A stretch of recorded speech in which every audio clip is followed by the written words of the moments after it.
পুরুষদের অসহায়ত্ব প্রায় খুব কম মানুষের নজর কাড়ে। মানুষ শুধু তাদের হাসতে দেখে, তবে হাসির পেছনে লুকিয়ে রাখা পাহাড় সম কষ্টগুলো নিজেদের মাঝে লুকিয়ে রেখে ভেতরে ভেতরে একা প্রতিনিয়ত দুমড়ে মুচড়ে মরে তারা। পুরুষদের কাঁদতে হয় না, এই সূত্রেই বড় হতে হয় এই সমাজের ছেলেগুলোকে। আঘাত পেলে কেঁদে ব্যথা বোঝানোর কিংবা কষ্ট পেলে বলে মন হালকা করার অধিকারও সমাজ দেয়নি পুরুষদের। তাই যতই ঝড়ঝাপটা আসুক, যত বড় কষ্টের পাহাড় মাথায় নিয়ে ঘুরতে হোক তাদের, কখনো কাঁদতে দেখা যায় না, বলতে দেখা যায় না। নারীর হাসিতে মুক্তা ঝরলেও পুরুষদের হাসিতে বলতে না পারার দুঃখ ঝরে।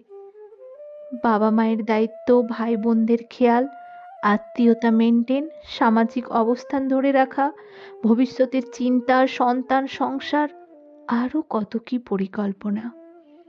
আর সব কিছুকে বাস্তবায়ন করার জন্য দিনকে রাত, রাতকে দিন বানিয়ে গাধার মতো খাটা। অথচ বেলা শেষ হলে কত শত অভিযোগের মুখোমুখি হওয়া।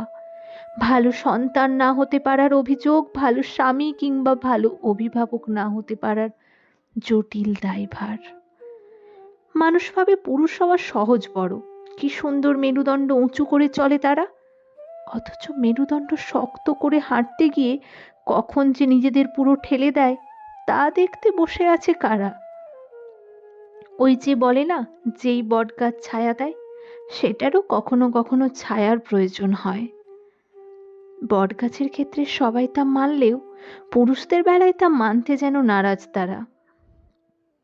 ঘর সংসার, আপন পর, চারপাশ সবই শুধু পেতে চায় পুরুষদের কাছ থেকে, দিতে কিছুই নারাজ।